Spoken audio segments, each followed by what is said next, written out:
On this episode, we talk about build out lines, coaching curriculum, and all the ways that I'm ruining my son's soccer career.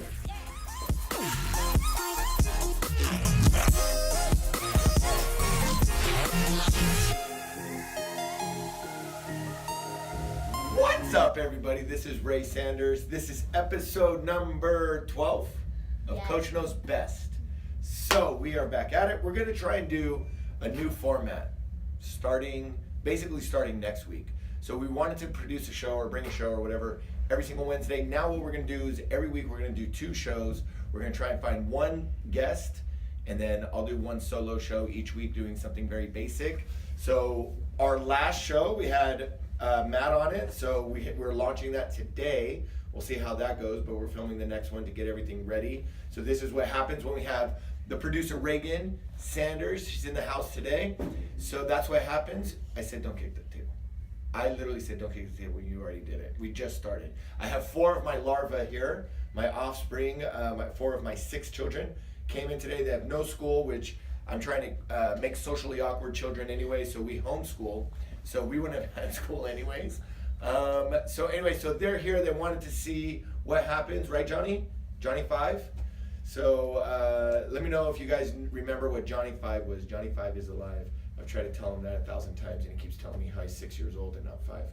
So, but now he's 7 anyways. All right, so what else do we have going on? We had State Cup this past week, and that was good. We went to some really nice fields. The girls are getting better daily. All the high school kids are coming back. I'm super pumped up about that. And they got State Cup. We got National Premier League coming up. Some of the teams advanced this past weekend. Some of the teams got knocked out.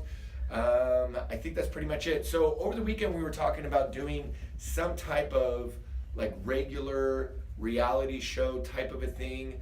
I wanted to call it Building the Club. And basically it would be something where we're talking about the process of building a club. They loved the idea, they hated the name. So the question of the day is, if we did an Aztecs reality show, what would you name it? It has to be one name, kind of like Coach Knows Best, that's the name. Each week has a different theme, but what name would you call the reality show for the Aztecs? Be kind with your words, but put whatever you want. If you want to be a hater, I love it, I feed off of it. Outside of that, we got some interesting questions. Today's show, primarily, Johnny, is about coaching. Just talking about coaches, so it's mostly for coaches, but parents and kids, they could add some value to it or get some value from it because they are able to know what now a little bit more what it is that their coach should be doing. Cool. That being said, let's rock and roll. Let's get into the questions. What do you think about the no punting, no headers, and the build out line rules? Well, so first of all, before I talk about that, we just had a swap in the chairs. I mean, I swear, the kids being here today doing this, it's literally like when we get into the elevator at a hotel. Everybody wants to push the button. I want to stand right here. Like, it's a bunch of nonsense. So anyway, so sweet. I like this question because for those of you who may not know, who have older kids in the younger age groups, there are some new rules about that have been going on for a while now. There's a build out line, which basically means that there's a line that's about 10 yards or so off of the 18-yard box. And it's a line where when there's a goal kick for the team, nobody can come past that line. So it allows the kids to be able to, the center backs to spread, and they're able to keep possession and or build out. Once the ball is played, then people can come in and then it's regular play. There's also no punting and no heading. So what do I think about this rule? I like 2 of them and I dislike 1 of them. So I kind of dislike 1 of them. So the one that I kind of don't like is the no heading. I think that the problem is that it creates a few bad habits as far as like the way, like I believe that heading the ball and attacking the ball and different things like that is something that is actually good. It's not that I have a problem because it's not that I want to hurt little kids' brains. I know that everybody is being ultra cautious these days because of all the stuff with the NFL and concussions and all that stuff. But I just think that it creates some bad habits. There's some times where some kid, corner kicks or throw-ins or some different scenarios where they should have been able to head the ball. That being said, I think that if I were to change something about it, I would maybe just let them head the ball a little bit earlier. I think right now they're not allowed to head the ball until under 13 maybe.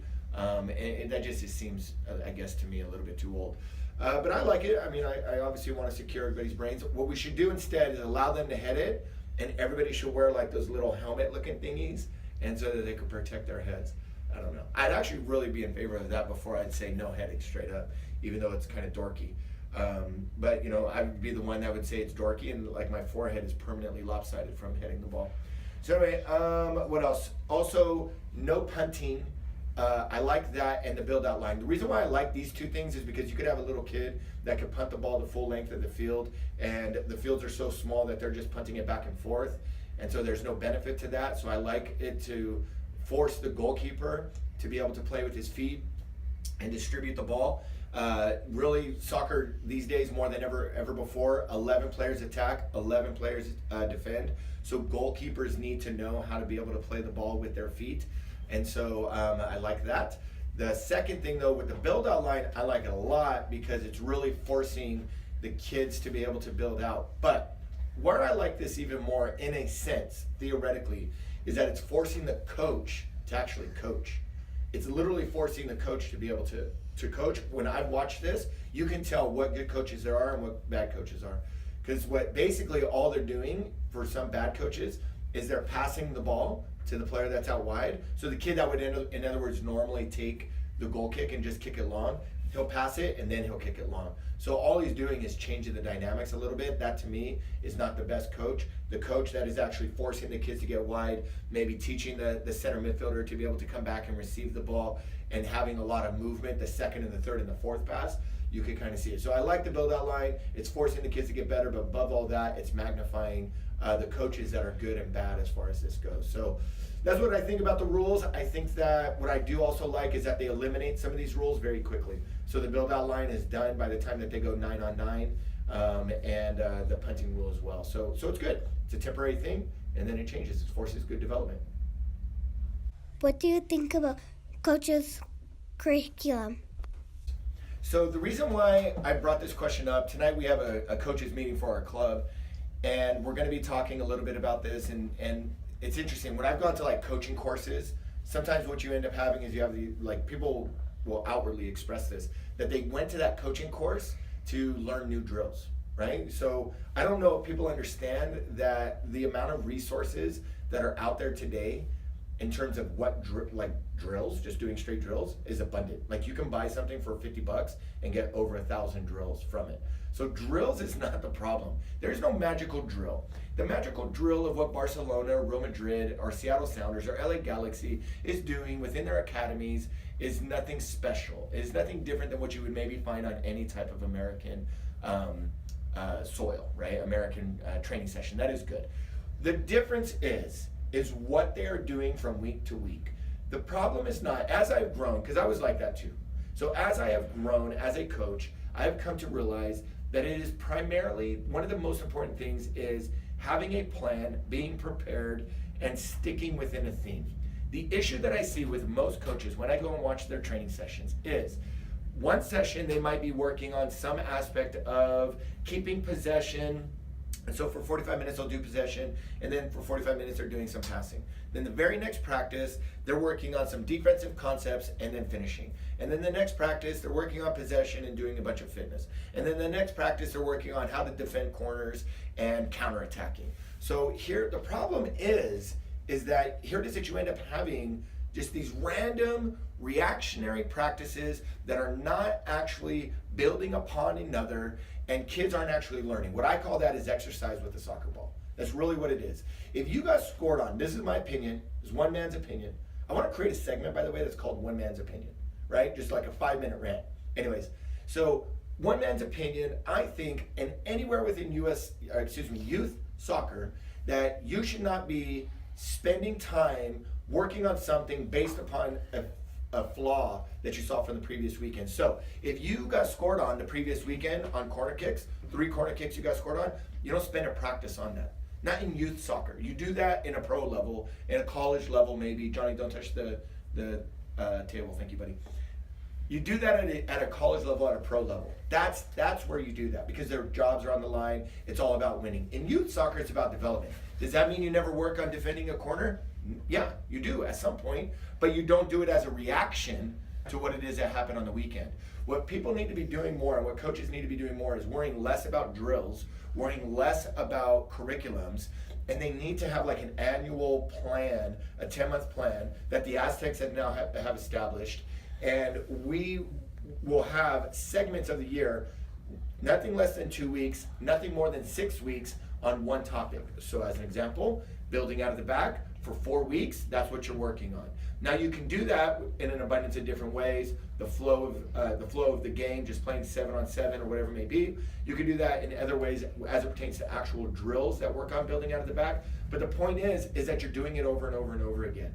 If right now you ask my 2005 girls what it is that we're doing in possession, they will give you one of two answers. I 100% guarantee it. Because they're so annoyed and bothered by it, and I've expressed it for 6 months. For the last 6 weeks. So let's play this out over the course of 6 months. I do a bunch of random things. Okay, so what we're working on as it pertains to possession right now is when you're in possession of the ball, having an idea of what it is that you're going to do before you get it. When you're the person with the ball. When you're the person without the ball, you're constantly moving. Okay, after you pass, you have to move. So that's really now the dynamics of that we're focusing on, but those are our two focuses right now. So in 6 months from now, they're going to remember that. Now, if I wasn't doing it that way and just focusing on it and hammering it in their heads, what would end up happening is I'd focus on that one night, and then 2 weeks later I'd focus on it again, and 2 weeks later I'd focus on it again, but I'm not hammering it home.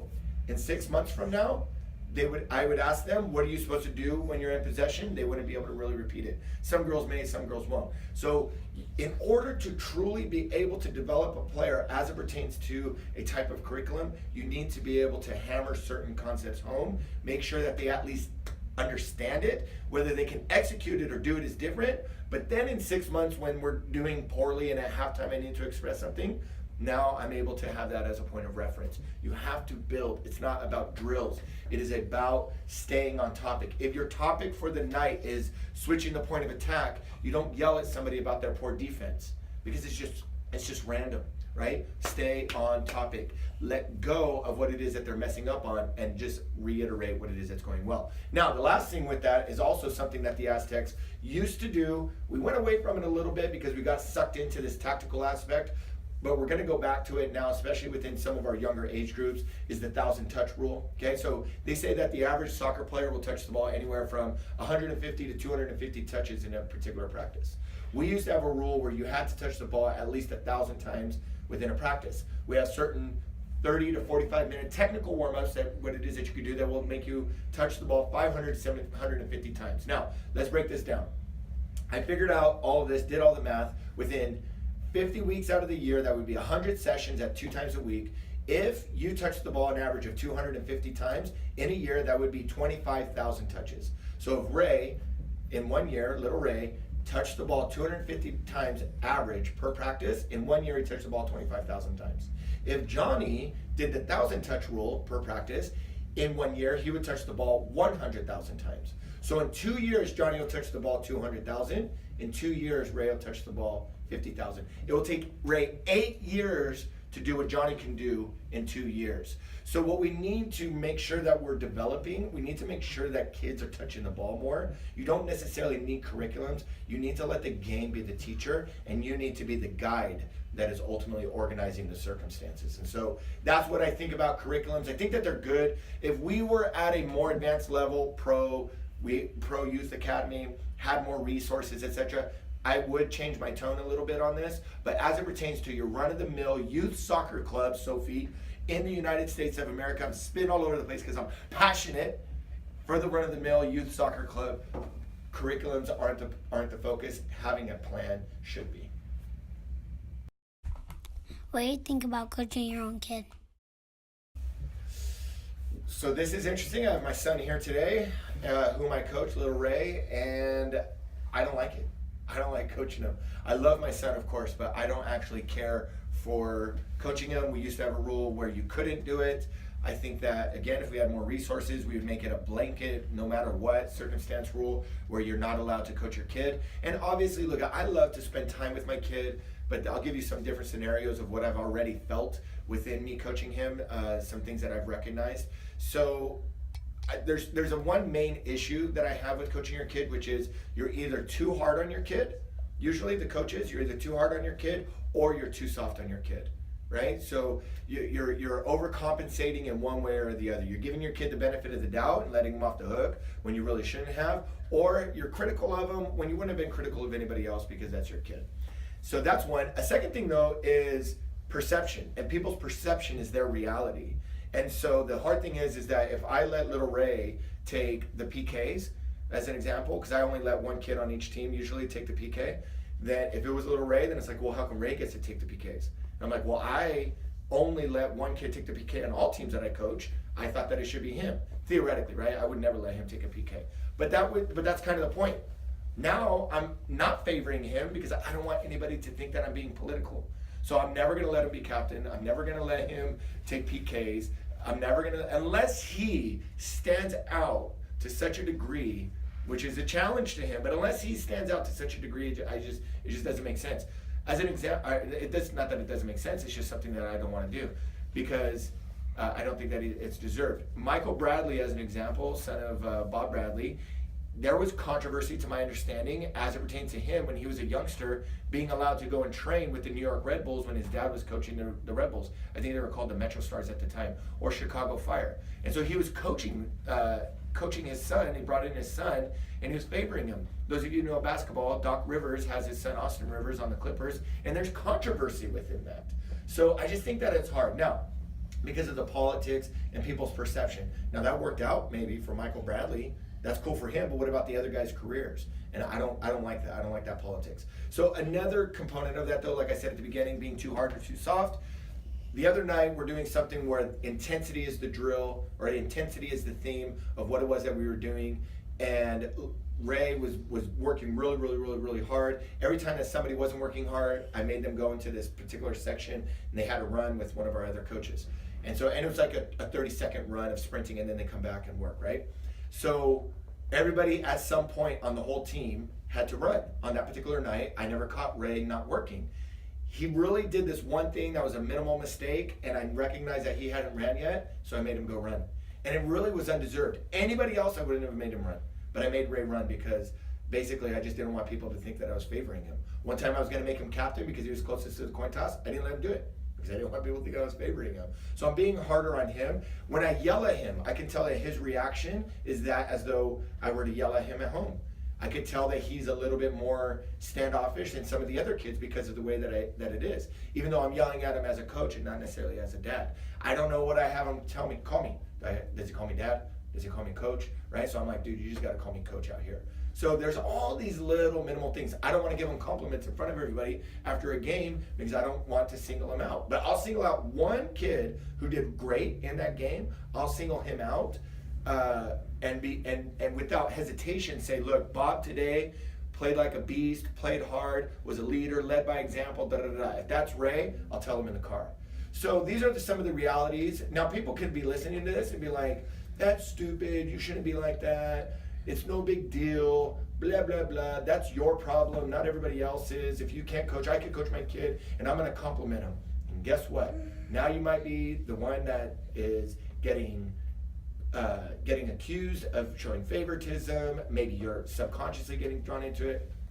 I just don't like it. So that's my opinion as it pertains to coaching your kid. Now, to be blunt, I think that if me coaching Ray is better, even as his dad, than 80% of the other people that can coach him or options that we have, then I'll still coach him. So we have coaches that coach their kids within our club. I just think that it should be short-lived. I will not coach Ray for the next 12 years of his career, and hopefully I'll be able to move him along. So that's my opinion. Again, it's just one man's opinion. Do with it what you will. Cool, so that is it. Reagan wanted to do this grand finale that I will not be doing. However, that's the show. I appreciate the audience today. You guys look super bored, but I love you so much. Thank you for coming down and watching. Hope you had fun. Today, don't forget the question of the day. If we were to have a reality show on YouTube, what would you call it? My vote is building the club. We go through the process of building the club and all of our goals and ambitions and the behind the scenes stuff of what it is that we do. Or also doing other things like following along kids within the club, their journeys, calls, college coaching, all the different stuff that could do within that. But think about that. Thank you obviously to all of our producers. As always, our executive producer Reagan. You guys pushed the button like nobody's business. Excelente. What else? If you have any questions, don't forget you can always email me, ray7sanders@gmail.com. That's ray7 Sanders like the Colonel @amag.com. If you want to be a guest, I don't care what club you're from. If you want to refute some stuff that some of our other guests have said, if you are at a local sports training facility, if you work at a gym, if you're a personal trainer, if you work at extreme soccer, if you have any value, you're a high school coach and want to give me grief about that, anything, if you want to be on the show, just email me, call me, text me, you can find me, it's not very hard. Other than that, we will see you next time.